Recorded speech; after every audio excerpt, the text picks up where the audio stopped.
میرے خیال میں یہ بہت بڑا مائیکل جیکسن آپ بہت پرانی بات کریں, ابھی میں کچھ نام لے لوں تو آپ حیران ہو جائیں کہ وہ بھی کہاں کے کہاں لوگ چلے گئے ہیں. صرف ان سرجریز اور انجیکشنز, خالی انجیکشنز نہیں ہیں, ان میں سرجریز بھی ہیں, اور ایسی ڈیمیج کرنے والی سرجریز ہیں کہ آپ کچھ وقت کے لیے تو خوبصورت لگتے ہیں. جی میرا ایک دوست تھا تو بیچارہ یہ وائٹننگ کی کریم لگا کے وہ گورا نہیں ہو رہا تھا, تو میں نے اس کو بولا بھیا میں اگر وائٹننگ کریم والے فیکٹری میں بھی آپ کو ٹھیکے پہ بھی دے دوں نا بڑا مشکل ہوگا. اب اس نے کل پرسوں مجھے میسج کیا بھیا انجیکشن آئے ہوئے ہیں تو اس سے کچھ گزارا ہو سکتا ہے, تو ادھر تو آپ پانی پھیر رہے اس کی امیدوں پہ. کئی لوگ بیچارے تو یہ چاہ رہے کہ انجیکشن, لیکن نہیں, میرے خیال میں اس کا تھوڑا سا جواب میں دینا چاہوں گی کہ جس نے جو کروانا ہے نا وہ کروا کے ہی چھوڑے گا, پھر جب تک اس کو ریزلٹس نہیں نا پتہ لگیں گے وہ دوسرے کو مشورہ دے رہا ہوگا. سب سے بڑی بات یہ ہے کہ آپ یہ دیکھو کہ جھوٹ یہاں سے پتہ چلتا ہے کہ جو ایڈ چلتے ہیں اس میں آپ تھوڑی سی کریم لیتے ہیں اپنے منہ پہ ملتے ہیں, لیکن جسم آپ کا سارا گورا ہو جاتا ہے. وہ جسم کیسے, ہاتھ بھی کیسے گورے ہو گئے, گردن کیسے ہو گئی, باقی باڈی کیسے ہو گئی, مطلب یہ اتنا بڑا. نارملی اس طرح کے ایڈورٹائزمنٹس میں وہ لیتے ہی گوری کو لیتے ہیں, ماڈلز کو ایسے لیتے ہیں. اور میں سیریسلی ہماری عوام کو بہت شوق ہے گورا ہونے کا. گورا ہونے کے نام پہ آپ ان کو زہر بھی دے دیں گے نا, وہ چپ کر کے کھا بھی لیں گے اور لگا بھی لیں گے. اور اس میں ہماری عورتوں سے زیادہ ہمارے مرد حضرات بہت زیادہ آج کل کانشیس ہوئے ہیں. میرے پاس میل کلائنٹس اتنے آتے ہیں, جی ہم رنگ گورا کیسے کر سکتے ہیں, ہماری رشتہ ہو رہا ہے, ہماری بیوی میرے سے زیادہ گوری ہے تو مجھے کوئی دوائی لکھ دیں یا کوئی کریم لکھ دیں. تو یہ چیز پھر آپ ایسے کلائنٹس کو کیا دیتی ہیں, کیا کہتی ہیں؟ میں ان کو دعائیں دیتی ہوں. نہیں سیریسلی, اگر آپ ایک اسپیشلسٹ ہیں, آپ کے پاس کوئی ایک ایشو لے کر آ رہا ہے تو آپ نے اس کو سیٹسفائی بھی تو کرنا ہے. ایک ایشو نہیں ہے, یہ ہر بندے کا ایشو ہے, ٹھیک ہے, مطلب کوئی لائیو نہیں پوچھتا. اس کے بعد کوسچن یہی ہوتا ہے کہ ہم گورے کیسے ہو جائیں. دیکھیں مارکیٹ میڈیکیٹڈ تو اگر آپ کریمز ہیں وہ آپ کی اسکن کو اتنا نارمل کر دیتی ہیں, لائک اگر آپ اچھے لگنے لگ جاتے ہیں, آپ کی ڈلنس ختم ہوتی ہے, آپ کی اسکن ٹون ایک جیسی ہو جاتی ہے. بٹ یہ اگر آپ چاہ رہے ہیں کہ آپ ایک دم مائیکل جیکسن نہیں بن جائیں تو ایسا پاسبل نہیں ہے. ٹھیک ہے, اور اگر آپ پراپرلی پرسکرائب اگر میڈیسنز لیں, میڈیکیٹڈ کریمز لیں, تو میرے خیال میں ان کے سائیڈ ایفیکٹس اتنے نہیں ہوتے, آپ کی اسکن ٹون کو وہ ایون کر دیتے ہیں. تھینک یو سو مچ نایاب, آپ نے گڈ مارننگ کے وقت نکالا. ویورز ابھی ہم شو میں ایک بریک شامل کریں گے.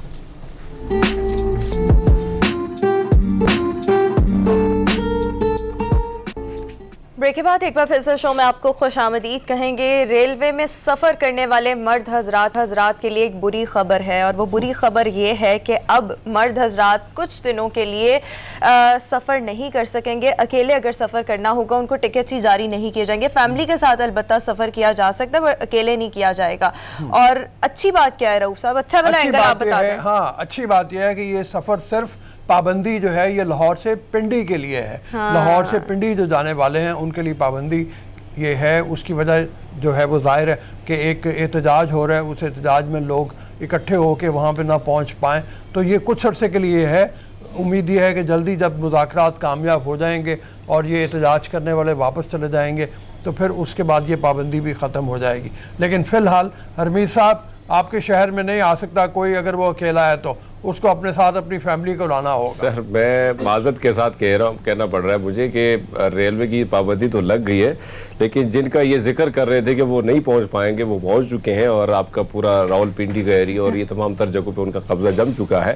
سو اینی ہاؤ ریل پر یہ ایک اچھی ہے, لیکن اس سے قبل جو ہے مختلف چیزوں پر ہونی چاہیے تھی پابندیاں, اور اس سے قبل کوئی حکمت عملی اپنائی جاتی تاکہ آج جو شہری جو ہے یا راول پنڈی اسلام آباد کی جو شہری ہے دیگر علاقوں سے جو لوگ, کیونکہ دارالخلافہ ہے, لوگ آتے ہیں اپنے معاملات کے اپنے کاموں کے لیے, تو ان کو جس طرح مشکلات کا سامنا ہے تو میرے خیال میں وہ نہ کرنا پڑتا. بہرحال اللہ کرے کہ یہ جو مذاکرات ہے یہ کامیاب ہو اور کامیابی جو ہے نصیب ہو, تاکہ یہ جو اجیرن بن گئی ہے شہریوں کی زندگی یہاں پہ کم سے کم وہ تھوڑی سی سکون سے ہو, اور یہ جو معاملات ہے, رش ہے لوگوں کا, ٹریفک جام ہے, جگہ جگہ پہ جو ڈنڈا برادر لوگ کھڑے ہیں, تو ظاہری بات ہے آپ کچھ نہ کچھ حکمت عملی حکومت کو بھی اپنانی ہوگی. جو مطالبات ہے ہاں جی, مطالبات کی بات جو ہو رہی ہے وہ شیخ رشید صاحب کی کل پریس کانفرنس بھی تھی جس میں انہوں نے کہا کہ مطالبے اتنے مشکل ہیں کہ جس کی کوئی حد نہیں.